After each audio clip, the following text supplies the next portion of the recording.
And tonight, there are some very important voices that I want to share from the heroes behind the scenes who work to save as many lives as possible on Sunday.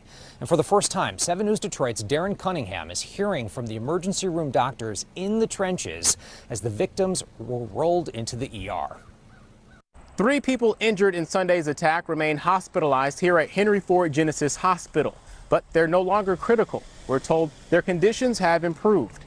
We had a chance to speak with some of the medical staff who saved them. My resident was actually in the church, and the resident said there's an active shooter in our church. Emergency room Dr. Alan Jansen says that call from a resident physician at the Grand Blanc Church of Jesus Christ of Latter-day Saints service came in before EMS made it to the church. About 15 minutes later, he said it was all hands on deck at Henry Ford Genesys Hospital. As I walked into the emergency room, all these patients just started rolling through the door, one after the other, with wounds that you just never see in Grand Blanc, Michigan.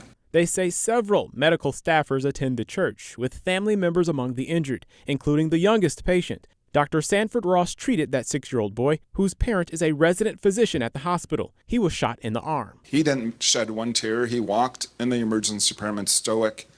Mom was a wreck, which as a parent, I completely understand. We always are invested in any of the patients that come in. But when you spend day after day with that person and then they come in as a trauma, or their family does, I think it hits you just a little different. Especially when we train these residents, we spend a lot of time with them and they're part of our extended family. And to see them go through this and their families go through this is just heartbreaking. And I've told a lot of people, words cannot describe the feeling.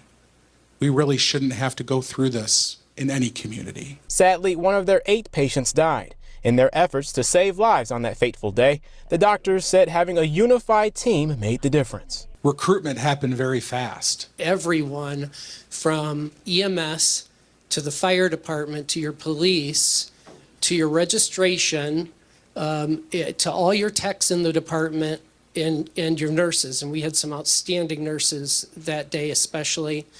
It's just the entire thing, the entire group has to work as one to be successful, and I couldn't be prouder of our community and our hospital in making that happen that day. More from the doctors coming up on 7 News Detroit at 6 o'clock, who say those emotional scars may never heal. You can watch the full press conference at WXYZ.com. For now, in Grand Blanc Township, Darren Cunningham, 7 News Detroit.